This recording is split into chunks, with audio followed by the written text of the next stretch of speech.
Last December, I taught first and second graders English as a volunteer for a whole semester.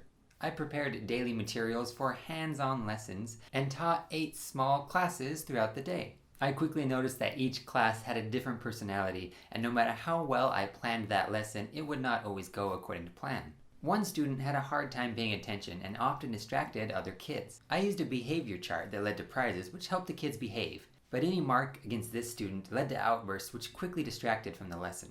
I wondered what I could do to help him and quickly found that letting him participate quickly and with the object lessons with immediate feedback really helped his attitude. But I really had to focus on letting him participate.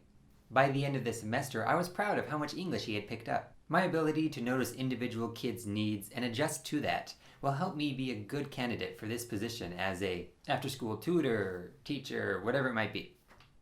There's an example of a back pocket story. For our purposes, a back pocket story is a short anecdote about your skills and experience that will help you impress a hiring manager, such as the example that I just shared. What did you notice about my story?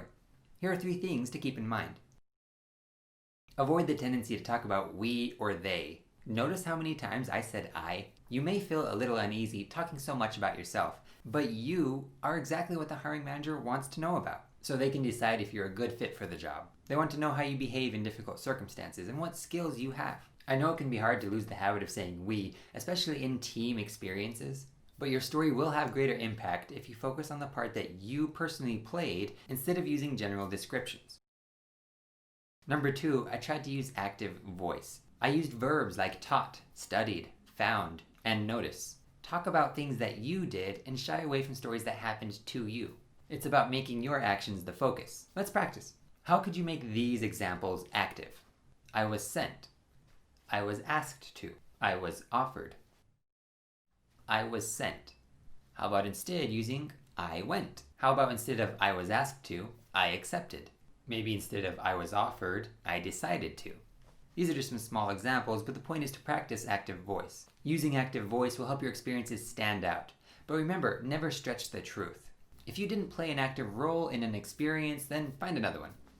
Number 3, I tried to be specific but concise. Notice how I quickly went to an experience of a specific child's behavior. Instead of using broad brushes to paint a vague experience, I told about a specific circumstance. Then I kept it short and focused on that one story. Instead of saying that, as a teacher, I was patient and flexible, I showed you through a vivid example that proved I wasn't just pulling nice adjectives out of the air. Now I want you to practice writing your own story. Find a related experience to the job you want and practice telling it.